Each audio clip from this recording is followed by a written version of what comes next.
മേഡവും പ്രിയയും അണ്ണനും വിട്ട് പോയി. മോള് പോയെന്ന് പറഞ്ഞ് ഇങ്ങനെ കുടിക്കണോ? ആ ക്രാന്തി നിങ്ങളുടെ മുഴുവൻ ഇമേജ് നശിപ്പിച്ചണ്ണ. ആ PR പോലും ഒന്നും മിണ്ടുന്നില്ല.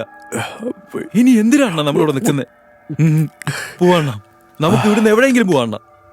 ഞാനും അതാ തീരുമാനിച്ചിരിക്കുന്നത്. അച്ഛനും മോനും കൂടി എന്നെ യാതൊരു വാല്യൂ ഇല്ലാണ്ടാക്കിയില്ലേ. ആസ്തിയുടെ ഭാഗം ചോദിക്കണം. അതെ അണ്ണ.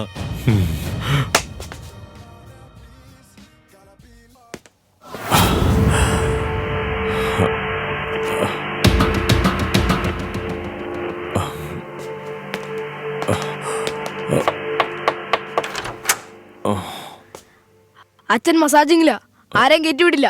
പോടാ.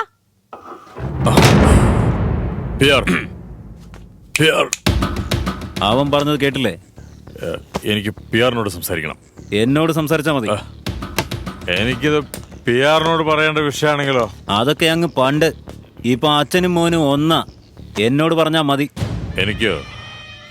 എനിക്ക് പണം വേണം. എനിക്കെന്റെ അവകാശം വേണം. നിന്റെ ഈ മുഖം പോലെ തന്നെ ഈ പെരുമാറ്റം എനിക്ക് ഇഷ്ടപ്പെടുന്നില്ല. നിന്നെ ജോലിയിൽ നിന്ന് പിരിച്ചുവിട്ടു. പോയിക്കോ. അല്ല, ഇതെന്താ ഗവൺമെന്റ് ജോബാണെന്ന് വിചാരിച്ചോ റിട്ടയർമെന്റ് ക്യാഷ് തരാൻ? ഈ ഉദ്യോഗം ഞങ്ങൾ രണ്ടും കൂടി ചേർന്ന് സമ്പാദിച്ചു. അങ്ങനെയാണെങ്കിൽ ശേഷമില്ലെങ്കിൽ PR ഇല്ലേടാ? ഉണ്ടാവില്ലടാ. എന്റെ ഭാഗം എനിക്ക് കിട്ടണം. ശരി, എത്രയാ? 50%. 500 കോടി രൂപയും കിട്ടിയേ പറ്റൂ. 500 കോടി രൂപ പോയിട്ട് 1% പോലും നിനക്ക് എന്താ? എത്ര നാൾ കഷ്ടപ്പെട്ടത്? ശേഷം നിന്റെ ഒക്കെ അടിമയാ. ചീട്ട് കളിക്കുമ്പോ ഒരു ജോക്കർ ആവശ്യമാണ്.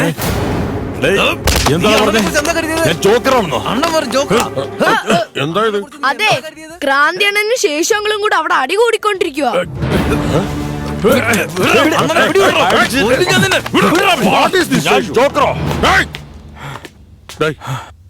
എന്റെ മോനെ അടിക്കാനാണോ നീ?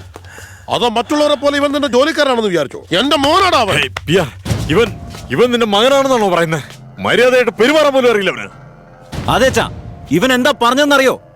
ഇവനില്ലെങ്കിൽ PR ഇല്ലെന്ന്, ആസ്തിയുടെ പകുതി വേണമെന്ന്. അത് സത്യം. ഞാനില്ലെങ്കിൽ PR ഇല്ല, അറിയോ? PR വെറും ജോക്കറാ. എന്താടാ നീ പറഞ്ഞത്? പിന്നെ ഞാൻ വരലക്ഷ്മിയുടെ കാര്യത്തിൽ തന്നെ നിന്നെ ഞാൻ തീർക്കേണ്ടതാ. എന്റെ അച്ഛനെ ഓർത്തിട്ട് അന്ന് ഞാൻ നിന്നെ എന്ത് പറഞ്ഞടാ നീ? സ്വത്തില് ഷെയർ വേണമെന്നോടേ? എന്റെ സ്വത്ത്, സാമ്രാജ്യം എല്ലാം എന്റെ മകന് ഞാൻ എഴുതി കൊടുക്കും. നീ എന്റെ പാർട്ണർ അല്ല, എന്റെ ജോലിക്കാരനാ. എനിക്ക് എന്റെ മകൻ മാത്രം ഉണ്ടായാൽ മതി. ബാക്കിയെല്ലാം ഇല്ലെങ്കിൽ കൊന്നുകളയും. ഇറങ്ങി പോടാ. പോടാ. അച്ഛാ, അച്ഛാ, ആംബുലൻസ് വിളിക്ക്. എന്തെങ്കിലും പ്രോബ്ലം ഉണ്ടായോ? ഒരു ചെറിയ പ്രശ്നം ഉണ്ടായി ഡോക്ടർ. അതിനുശേഷം എങ്ങനെ? Situation is very bad. Tablets കൊണ്ട് റിക്കവർ ആവില്ല. Operation compulsory. ലേറ്റ് ആയാൽ വെരി ഡേഞ്ചർ.